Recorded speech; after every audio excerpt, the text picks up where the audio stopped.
Bismillahirrahmanirrahim. Assalamualaikum warahmatullahi wabarakatuh. Perkenalkan, saya Abdurrahman, mahasiswa dari Universitas Dian Nusantara. Izin untuk penjelasan jawaban dari UAS mata kuliah pengenalan Big Data. Di sini ada yang pertama, saya lampirkan surat pernyataan mengikuti UAS yang sudah dilengkapi dengan tanda tangan digital.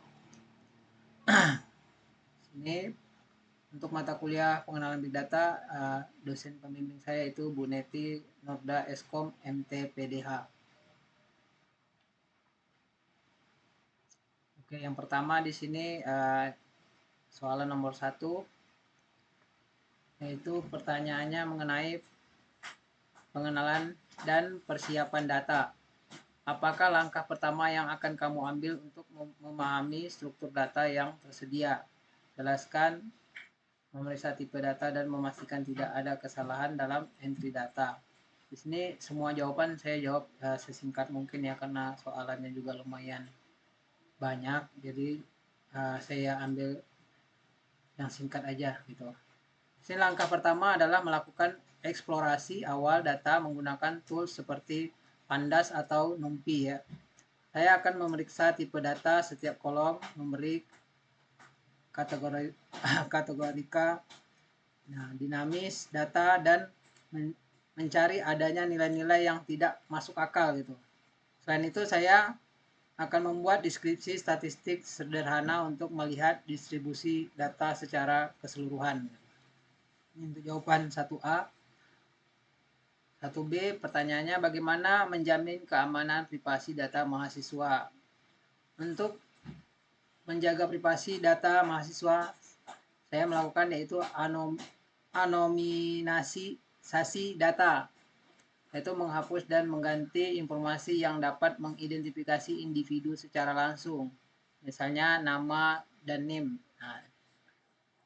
Selanjutnya, enkripsi data, melindungi data sensitif dan enkripsi selama proses pengolahan. Akses terbatas, di sini membatasi akses terhadap data yang hanya untuk pihak-pihak yang berwenang saja yang bisa melihatnya gitu. Seperti di kampus kita kan data mahasiswa itu yang bisa lihat detail profilnya mahasiswa itu adalah dosen gitu ya, atau pengurus bagian bak di kampus. Selanjutnya jawaban 1C, soalan 1C, data mungkin memiliki nilai yang hilang atau tidak lengkap. Bagaimana menurutmu dan dalam menangani nilai yang hilang data dalam dataset?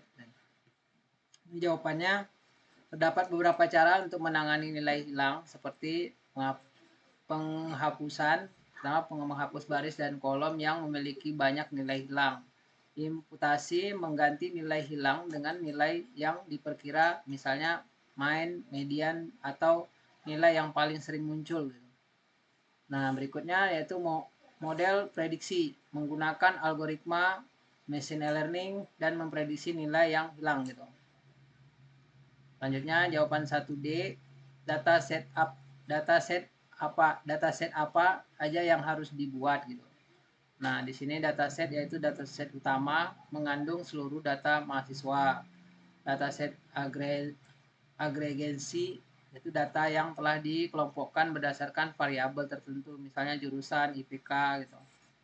Terus dataset transformasi, data yang telah diubah formatnya dan dibuat fitur baru, misalnya one hot, accounting, atau variabel kategorika. Terus soalan nomor 2, tools apa yang dapat digunakan untuk melakukan proses pembersihan data, analisa data, dan visualisasi data? Nah, sini saya jawab, untuk proses pembersihan, analisis, dan visualisasi data, saya akan menggunakan di sini yaitu Python ya, karena kebetulan saya lagi ngembangin sistem di Python. Jadi biasanya gunain Python, bahasa pemrograman Python yang populer untuk data Sciences. dan library seperti Pandas, NumPy, Matplotlib, dan Seaborn. Terus ada lagi satu yaitu bahasa R. Bahasa R bahasa pemrograman yang juga kuat untuk statistika dan visualisasi. Nah, berikutnya itu yaitu SQL untuk mengelola data dan mengambil data dari database jika diperlukan. Yang ketiga, identifikasi pola dan insight ya.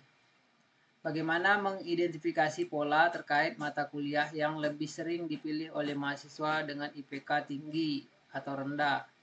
Ini saya jawab pertama itu analisis korelasi, menghitung korelasi antara pemilihan mata kuliah dengan IPK. Kedua, analisis kelompok, mengelompokkan mahasiswa berdasarkan IPK dan melihat mata kuliah yang paling sering dipilih pada setiap kelompok. Terus yang lanjut ke pertanyaan 3B, apakah ada pola yang menunjukkan bahwa mahasiswa dan status ekonomi tertentu memiliki presentasi akademik yang lebih baik atau buruk? Nah, di sini uji statistik, kalau saya pilih jawabannya uji statistik, melakukan uji atau ANOVA untuk membandingkan rata-rata IPK antara kelompok status ekonomi. Visualisasi, membuat plot atau histogram untuk melihat distribusi IPK pada setiap kelompok. Lanjut untuk pertanyaan yang C-nya, apakah faktor-faktor lain yang dapat mempengaruhi presentasi akademi mahasiswa yang memungkinkan terlihat melalui EDA? Jawabannya, partisipasi organisasi, mengukur pengaruh partisipasi dalam organisasi terhadap IPK. Terus kehadiran kuliah, menganalisis hubungan antara kehadiran kuliah dengan IPK. Terus yang keempat, visualisasi data, sebutkan dua jenis visualisasi data yang dapat dibuat untuk menganalisis distribusi kehadiran kuliah dan perbandingan dengan IPK mahasiswa. Ini di sini saya pilih yaitu histogram yaitu untuk melihat distribusi frekuensi kehadiran kuliah. Terus scatter plot yaitu untuk melihat hubungan antara kehadiran kuliah dan IPK sebagai sumbu Y dan kehadiran sebagai sumbu X gitu. Terus yang kelima, pengambilan keputusan dan rekomendasi berdasarkan hasil EDA, apa rekomendasi yang bisa diberikan ke pihak universitas untuk meningkatkan kualitas pengajar dan keberhasilan akademi mahasiswa. Ini berdasarkan hasil EDA, rekomendasi yang dapat diberikan antara lain yaitu identifikasi mata kuliah kritis. Mengidentifikasi mata kuliah yang kritis yang sulit bagi sebagian besar mahasiswa dan memberikan perhatian khusus pada mata kuliah tersebut. Kedua, program monitoring yang menyelenggarakan program monitoring bagi mahasiswa dengan IPK rendah, terutama yang berasal dari latar belakang ekonomi kurang mampu. Selanjutnya, peningkatan fasilitas. Meningkatkan fasilitas belajar dan sumber daya yang tersedia bagi mahasiswa. Dan terakhir, evaluasi metode pengajaran ya. Mengevaluasi metode pengajaran yang digunakan dan melakukan perbaikan jika diperlukan. Kita masuk ke soal nomor 2. Di sini soal pertanyaan pertama, aku jadi dia nyambung dia. Adalah harusnya ini data set apa aja yang digunakan. Nah di ini tadi soalan nomor 2 ini yaitu dari sini ya, dari artikel tadi ya. Ini data dari artikel yang dikasih melalui link tadi. Ini sempat dibaca beberapa poin, karena kalau dibaca semua juga nggak keburu. Jadi saya simpulkan dari beberapa poin itu. Nah, di situ terdapat yaitu Landsat 7 ETM 2003 sama Landsat 8 OLI 2018. Terus metode analisa apa yang digunakan? Di sini mereka menggunakan yaitu supervised classification, terus maximum likelihood classification, terus yang terakhir dipakai menggunakan analytical hierarchy process atau HAP. Jenis identifikasi pola yang dilakukan dalam paper tersebut. Nah, analisa perubahan penggunaan lahan LULC antara tahun 2003 dan tahun 2018 menggunakan citra Landsat.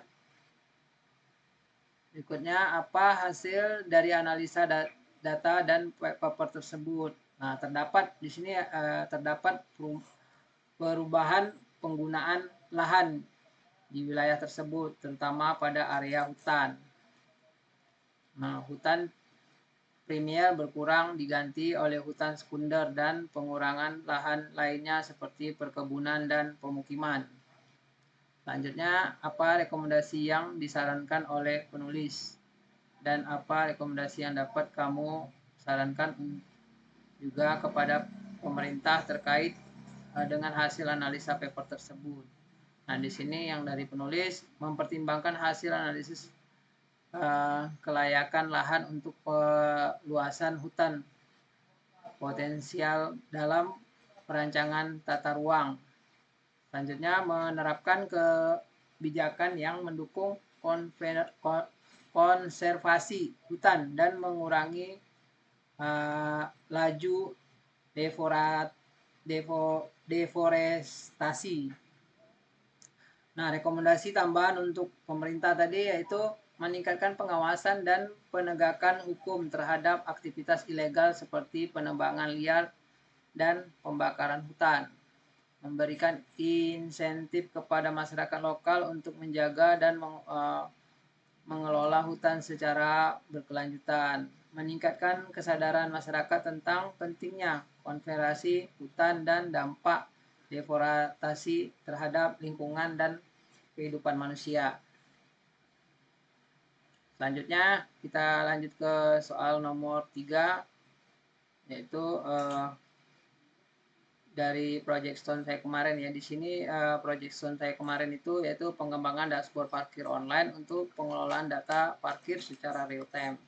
Tujuannya di sini mengumpulkan data parkir secara real time. Ini berarti data mengenai ketersediaan tempat parkir akan selalu diperbarui secara otomatis dan langsung terlihat di dashboard. Membuat dashboard yang mudah digunakan. Dashboard ini akan menampilkan informasi secara visual dan interaktif sehingga pengguna dapat dengan mudah memahami situasi parkir saat itu juga gitu ya. Nah, selanjutnya membantu pengelola parkir. Nah, dengan adanya data real time, pengelola parkir dapat membuat keputusan yang lebih baik seperti mengatur lalu lintas kendaraan atau memprediksi kebutuhan parkir di masa depan gitu, istilahnya lahan parkir gitu ya. Terus manfaatnya pengguna dapat memudahkan mencari tempat lahan parkir yang tersedia dan menghemat waktu gitu ya. Terus untuk bagi pengelola itu memudahkan data pengelola operasional parkir, meningkatkan efisiensi dan memaksimalkan pendapatan. Nah, konsep dasar proyek ini memanfaatkan teknologi big data untuk mengumpulkan, menyimpan dan menganalisa data dari berbagai sumber seperti sensor parkir, kamera, dan aplikasi mobile. Data yang dikumpulkan kemudian diolah untuk ditampilkan dalam bentuk yang mudah dipahami melalui dashboard.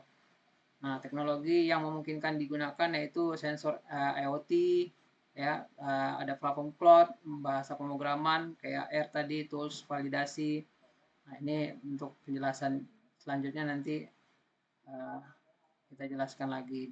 Contoh visualisasi datanya yaitu peta panas menunjukkan area parkir yang ramai dan yang masih kosong gitu. Grafik garis menampilkan jumlah kendaraan yang masuk dan yang keluar dalam periode waktu tertentu. Dashboard interaktif memungkinkan pengguna untuk memfilter atau berdasarkan waktu lokasi untuk jenis kendaraan. Nah, kesimpulannya, proyek ini bertujuan untuk memberikan solusi yang efisien dan modern dalam pengelolaan parkir dengan memanfaatkan teknologi Big Data. Dengan adanya dashboard parkir online, diharapkan dan dapat meningkatkan kenyamanan pengguna dan efisiensi pengelola parkir. Oke, demikian yang dapat saya jelaskan. Mengingat waktu udah mau habis, makanya saya singkat-singkat aja. Mohon maaf jika masih ada yang kurang memuaskan. Sekali lagi, saya ucapkan terima kasih. Assalamualaikum warahmatullahi wabarakatuh.